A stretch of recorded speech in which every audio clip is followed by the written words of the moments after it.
Yes, everybody, hello, good afternoon, welcome back to Forever United TV. I'm Adam, welcome along to your evening/afternoon updates. We are also doing Rival Watch. We'll get into that very, very soon. If you are catching up later on, here is all of your news and everything that is going down with Manchester United right now. And the top story, before we get into any of what's happening or happened with our rivals this Sunday, we're bringing you the news on Manchester United's interest in Adam Wharton. Now, of course, Adam Wharton playing today for Crystal Palace against Manchester City. We don't need to talk about Adam Wharton, about his qualities, or tell you exactly what he actually is good at and why Manchester United actually want him. But the news today is the price of Adam Wharton, and that is doing the rounds again. Manchester United reportedly, according to several reports, actually interested in Adam Wharton and are willing to meet the price tag that Crystal Palace have set, which is 80 million plus. We've heard several stories before on Adam Wharton and Manchester United's interest in him. United willing to pay 87 million for him. And that's where the book price is, well, Crystal Palace's price for Adam Wharton anyway. Question is, would you spend 87 million of our budget this summer on Adam Wharton? That's what Palace want. That's what Palace believe they will get, and I kind of agree with them, because there is that gentleman's agreement for Adam Wharton coming out that he can leave this summer for the right price. They're not going to stand in his way. It's going to be a substantial one, like we've just said. His contract is well and truly in the reckoning, and his contract is well and truly, it's got room, let's just say, for Crystal Palace to demand what they want. That's the pulling power, and that's the problem that most clubs are going to have with Crystal Palace going into the summer negotiating, I feel, because he is a player that everybody is going to be after. Anybody in that top four, I think anybody who's got aspirations of challenging for major trophies next season, I think he's going to be all on for the Adam Wharton deal. And I do believe that this is a deal Manchester United would like to do. We keep hearing between Baleba, Wharton and Elliot Anderson. These are Man United's top targets now. But there's been more and more talk recently about about Adam Wharton being what Manchester United ideally want. Now, I don't know which way this is going to go. How many of these three Manchester United are actually going to go for as well? The latest on Wharton has come out from the Guardian, and they're stating that Adam Wharton's value from Crystal Palace is 80 million upwards. Now, that's the start price. And obviously, they're looking to try and get a bidding war going with Manchester United showing interest. Real Madrid and Manchester City, they're the big players, but Manchester City pushing across to Elliot Anderson. Do Manchester United feel like City have got the better opportunity with Elliot Anderson? City are not going to buy both. The fact that there's three good midfielders, very, very good midfielders out there this summer, gives Manchester United a chance.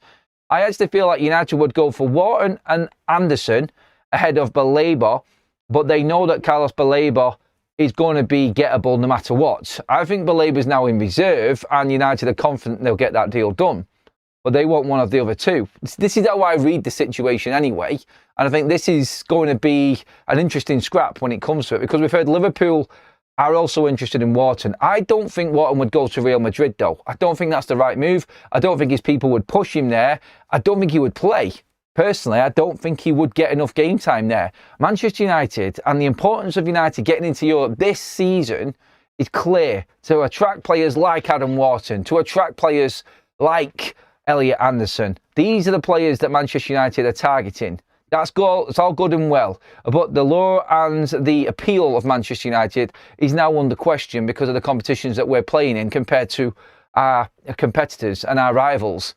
And that's the problem United have got right now. So if we want Wharton, we need to get into the Champions League. We can do that. And we do need a little bit of luck, obviously, to get there as well. If United can get into the Champions League, I think we've got the pick. I think the options United offer these players in terms of their game time and their roles in the side are crucial. They're vital, in fact. Manchester United, according to more reports, again, and there's more reports on Xerxes this morning, they're willing to let go of these. They might not let these players go in January. Manchester United would only do a deal for Joshua Xerxes, like we discussed last night, if there was a definite sale at the end of the season, because all funds are going towards Manchester United's midfield.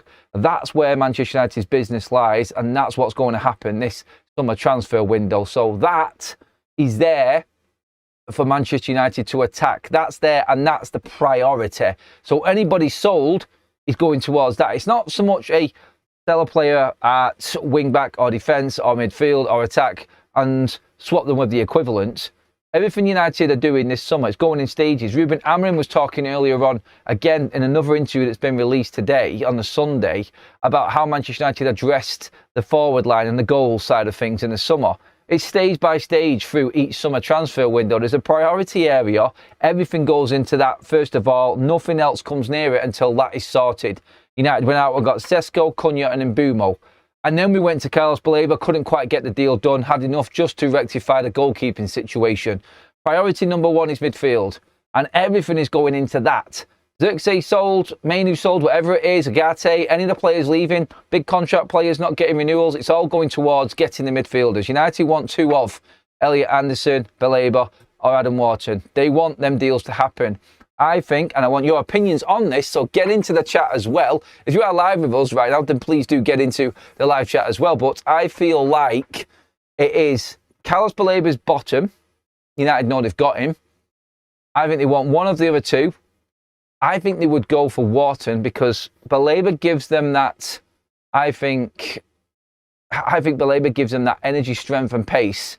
And Adam Wharton gives them that control and tempo. I don't know if the combined two of them is what Man United want to replace Bruno Fernandes. That would be a dynamic which is, well, I wouldn't say unrivaled, but different to anybody else's in this league. You would say that they were two holding midfielders essentially, but both do get forward and create as well.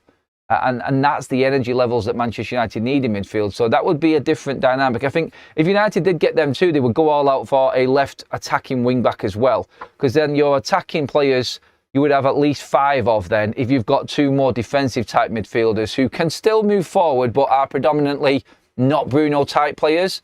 So to replace Bruno Fernandes, Manchester United need to bring in a midfielder or a combination of a midfield that works in that area, but then we lose the attacking, sorry, we gain the attacking prowess on the left-hand side.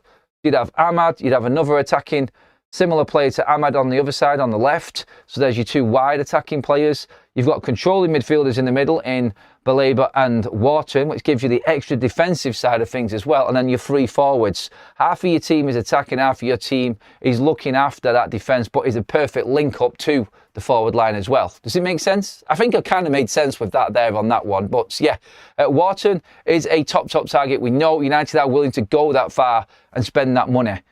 And then I think Baleba is in reserve. I think Baleba comes no matter what in the summer, and it's one of the other 2. This is how it's sort of looking. I want to get your opinions on that, everybody, as well. But Zirkzee has representatives meeting in London apparently today, according to Corriere dello Sport as well. That news is circulating also, and they are still pushing. Even though Manchester United is saying no, they are really pushing. Does this give United an advantage to work a deal here, which is a clearer obligation to buy Joshua Zirkzee at the end of the season, if he's loaned or not? We'll see how United use this, and if they do use it to their advantage money-wise. Zirkzee, I feel, would be a player that moves at the end of January, obviously because the AFCON competition is going on. United are not going to let anybody go if anyone comes back from AFCON injured. Mainly Ahmad and, of course, Brian Mbeumo. So that's the situation as it is at the moment. United will spend on Wharton and will go all in on Adam Wharton, but there obviously needs to be a positional finish for United to get Wharton. What happens past that? Then it's murky waters. We don't know. Maybe it's an Angelo Stiller type of player who comes in to Manchester United alongside Baleba. We don't know. But if United do well this season, then you're looking at an absolute bonanza of a summer in that midfield area. That is clear, I think, and that, I think, is everything for Manchester United. They have a target, they know what they need, and that is what they're going to push for with everything that they've got. And that includes moving players on and moving players that they really feel are surplus to requirements. I think that's important to get clear as well on that one. Please do get your comments in on the news there on Adam Wharton. Would you go all out for Adam Wharton, or would you try for another midfielder? How far up the priority list is Wharton for you? Get your comments in, of course. Please do make sure that you also like the video, and of course